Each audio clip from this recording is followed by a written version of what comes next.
All right, I am coming off of a high.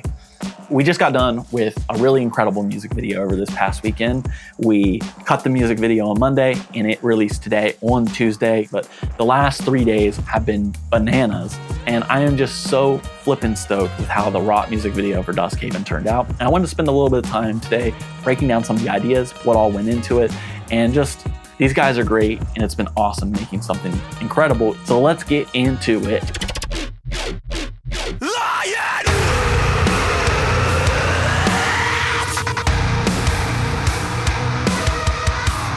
I think oftentimes people don't realize that music videos do take a lot of work. They're not just experimentation. Now, that's not to say that music videos can't have experimentation.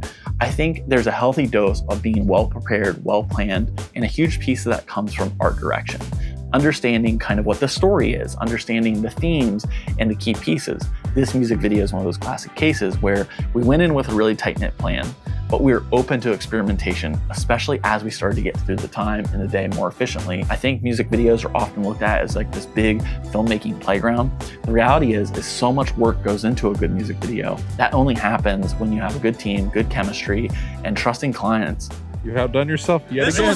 This is what I had in my head, but like I'm not that confident that I can get this is nuts. The game plan was to make this music video very simple. They were going to do something themselves, and I saw it as an opportunity to make their story a little bit stronger. For the last couple of years, my focus has been less on making cool music videos, and it's been more on the storytelling element. What we've been doing is we've been approaching each project as more of like a television show, and each music video is an episode in that series. We had already shot 2 music videos for Duskhaven that aren't released yet. And while I love them, it felt like there was more to be desired out of certain elements of the story. And I thought this first music video would be a good opportunity to kind of introduce a few characters, introduce a few ideas, and just kind of make a heavy hitter music video. Anytime I have a project, I want to give my best. Even if that's doing something simple, I want to do it as best as possible. I think the whole reason this music video turned out the way that it did is because we all kind of came together, and even though it was just me and Sean on the JACP side of things, the Duskhaven guys all helped. They all pitched in. It was very collaborative, and we kept it really, really simple. With simplicity, though, is like, how do we kind of elevate it as far as possible? Great! The band performance shots, we have 2 elements of that. We have what I'm calling our Polaroid look, and then we have like a messy, gross sort of look. Those were the foundational things that we wanted to get. And I always like to have kind of 2 different looks because it allows to create visual variety. Music videos can get boring really quick. If you over-orchestrate them with a narrative, it becomes something that takes a lot more time, a lot more resources. So striking the balance of like, we want to keep this low budget, we want to keep this very collaborative, but we also want to make sure it looks creative and fun and exciting. The story element initially was going to just be basically the intro and the outro scene. My big goal was to create a big question mark, if I'm being honest. We introduce a character called the Phantom in this music video. And this character plays a role later on down the line. And I wanted to kind of show that character a little bit, but not give too much away. So a lot of what that character is doing is setting up storyline that happens in these future videos. Leading up to this, Chandler had told me how much he liked Black Phone 2, and there was like this film grain sort of effect throughout that. Aesthetically, a huge piece of this is definitely built off of that. The general storyline of this thing is it's a character who is kind of under the mind control of this Phantom character, collecting souls for his army. With that, I wanted to kind of juxtapose, what's going on in, the Jordan character's head. What we're mostly seeing as the viewer, all the red light stuff, is kind of like the power of the Phantom pulling him along. And then all the stuff that didn't have red was reality, where he's trying to fight and break free of that. And then when we go into the void, those are supposed to be like the inner battle of like really kind of wrestling with the power of this Phantom character. We wanted to make a cool video. We wanted to foreshadow this and really set the stage for what this storyline is going to be.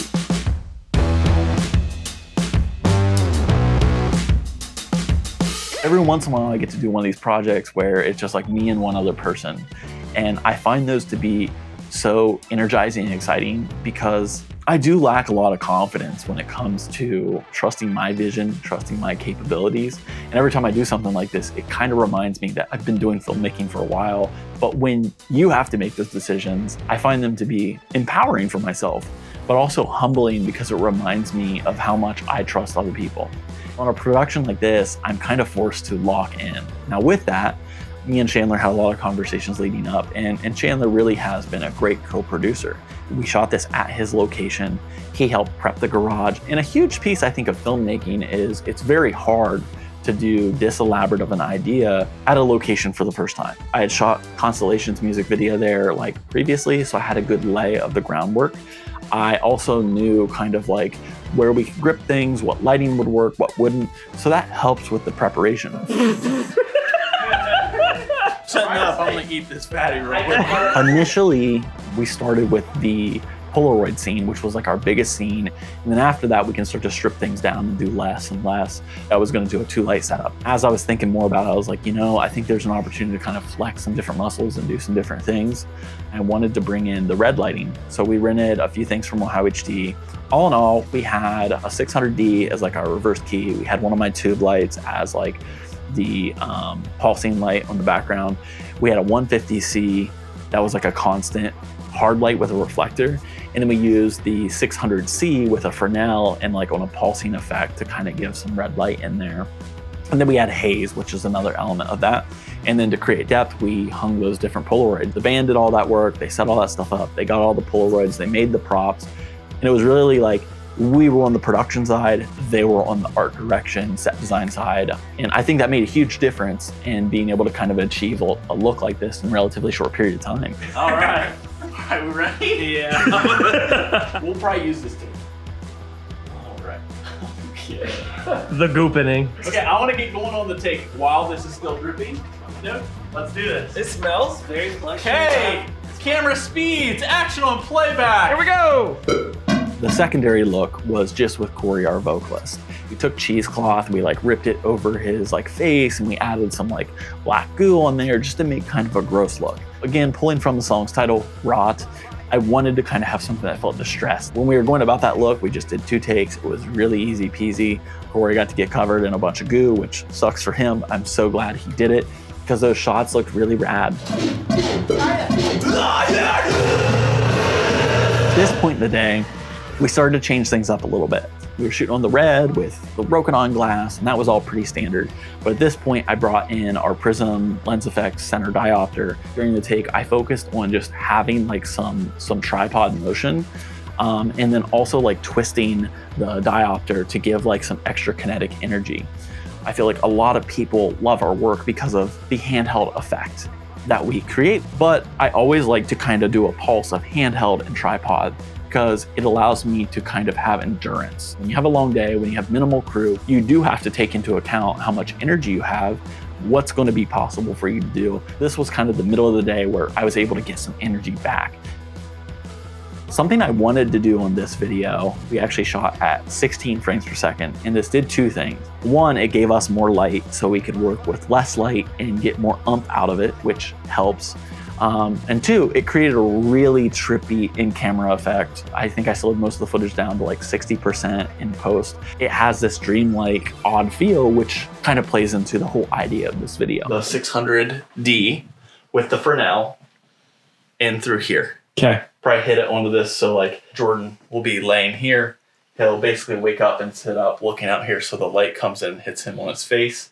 We'll have that red tube light just on the battery laying up there, and we'll uplight it so we have a hint at that red lighting. The day could fall apart really quick. When you're doing night scenes and you have to run the electric and do all of that in the night, it makes it really difficult. We started our day at 11 and we were trying to get through this stuff by like 3:30. So that way from 3:30 until 5:30, me and Sean were running electric. Snow is obviously, you know, it looks great. It's harder to work in. It's cold, obviously. But number 3, safety becomes a concern when you're running electric. So we had to buffer extra time to make sure we could put things underneath the outlets to make sure we're running everything in a safe way. This was what made our day possible and allowed us to kind of make this bigger film with this storyline, was having that gap of time built into the day. Since I was gonna add a lot of grain to those shots anyway, we actually kicked the red up to 1600 ISO. In this circumstance, I kind of wanted the footage to look like garbage, being at 16 frames per second, being at 1600 ISO. The Rokinons, we shot it all on the 35mm with that diopter effect to kind of carry that over. We had so much light to work with. We didn't have to push any of our lights very hard at all. I don't think any of them went above like 20, 30%. Most of the interior scenes, like we kicked the 600D with a Fresnel through the windows. And I wanted to bring in red to kind of symbolize in that. So I hinted that around in all the different scenes throughout, some more intense than others. I tried to kind of build it as natural to more surreal as the storyline went along. But we did that with one of the Emerick tube lights. I just threw the battery pack on there. We had it between like 4% and 10%, so I wasn't worried about running out of battery. And then we also brought in the 150C with a softbox, so we could do clean light with that. And other times we just used it to kind of wash the room with red and match. A lot of the stuff that we were doing, we were just bouncing up off the ceiling, or we were uplighting, or we were throwing it on top of things. We were able to arrange every scene really, really quick. And I think the best part about when we get to the storyline is like while we're capturing this horror vibe, super serious stuff, you know, we're vibing, we're laughing, we're goofing off. It was just fun to kind of tackle the storyline shots in a way that was very raw, very like go with the flow, make things up as we went. I knew I wanted to get from point A to point B. I just didn't know what those shots would look like. We spent the most time on the initial shot, kind of figuring out how I wanted Jordan's character to behave. And I really wanted to feel like mind control, odd, weird, and that informed so much of that. As soon as like Jordan locked into the character, every scene went so much quicker. Chandler had this idea to fit in the Phantom character in the background of the scene. I lit it and we color graded to where it would be very minimalistic and it blends in, and it was a bit of a foreshadowing. From a story standpoint, I wanted exiting the house to be a significant moment. The song has a really heavy breakdown. I planned on adding kind of like the grainy, distorted sort of effect as far as styling goes to the storyline into the breakdown with the band too. And leading up to that, I thought leaving the door, leaving the house and stepping outside was that moment that was like the big buildup. I didn't fully have that mapped out going in. It was just something that kind of revealed itself once we were inside the house and we saw everything. So much of filmmaking is a happy accident. I knew red was our symbolism here. I knew these Polaroids were like a key piece because we're foreshadowing something in the future there. If you look at the papers on the doors, technically we're foreshadowing something there. Not to give too much away. As we get out of the house, we move up to this final scene, the opening scene, this dialogue and everything that leads here. All of that is where we had kind of reran our power. We had a 600C way down in the field with a spotlight on it to kind of give that crazy washout for the over the shoulder and seeing the Phantom and blowing out the lens. We used the 150C with the softbox as like a reverse key to kind of light up and feel moonlighty. And then we had the 600D with a Fresnel shooting into like the trees in the background just to give some ambience. The only light that we pushed to the limit was the 600C through the spotlight, but we had it 100 feet away from the talent and we needed to spread super far. Action, you're like, oh, fuck, battery died. Did it die? Yes. Oh, good, I'm going. I wanted to have a good visual hook. Jordan's character walking barefoot in the snow. I knew I was asking a big favor. We had two scenes that he had bare feet in and we shot those back to back. We mapped out the collapsing scene at the very end, which is like natural light where he goes down. I had Sean go out in the field with a tube light, and directly after we went through that wide scene, I pulled the camera off the tripod and did handheld following his feet in the snow, walking towards the red light. We had one take with that. It was absolutely miserable for Jordan, but like those were the two shots. I was like, I have to see these come to light. That's a wrap. Oh, God, yes. Oh, thank you. In general, I freaking love this music video. It turned out far better than I expected, and that is always such a great feeling. The guys in Duskhaven worked super hard to make this possible, to help us out. They took care of the food, they took care of the locations, they helped create the props, they helped make the blood and all the goo, and then we were able to kind of do our thing with production. Sean was literally balancing so many things throughout the day. He was my grip, he was my gaff, he was my camera assistant, and he was doing BTS. We were still under a 10-hour day, which is rad. It didn't feel like we worked all that hard. It was super cold and miserable, but everyone had a really good attitude. One thing that I feel like I'm learning and I'm getting excited about is in the past, we would write and we would do like 4 music videos for a client over like a day, 2 or 3. What I noticed was like when I get into post, I compromise a lot. And when we've been able to kind of do 2 at a time and then 1 at a time, and then we have like 2 more that we definitely want to do in the future, I feel like I'm able to write the story as we go to make the creative, the storyline, and the visuals better. I'm so grateful that the Duskhaven guys have like trusted us to kind of tell this big story.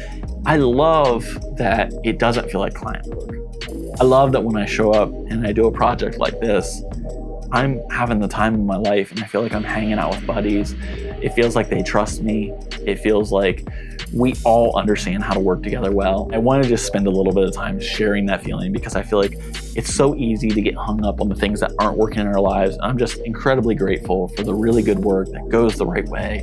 And this is one of those projects. It's not just a visually cool music video, but some thought, some experimentation, and a whole lot of collaboration went into making this art as special as what it is. And that's why I love doing this stuff. So thanks for listening. Thanks for watching. And I appreciate you giving me your time to watch this. Peace. Just so you know, we, for this music video, we spent 16 hours making this fake snow, putting it out here. It looks pretty legit. It's so realistic. So realistic. We hired a whole team for that, Yeah, we had to black out the sky. This is actually, it's noon right now. Come on, the big bucks. This is a music video. We got the money.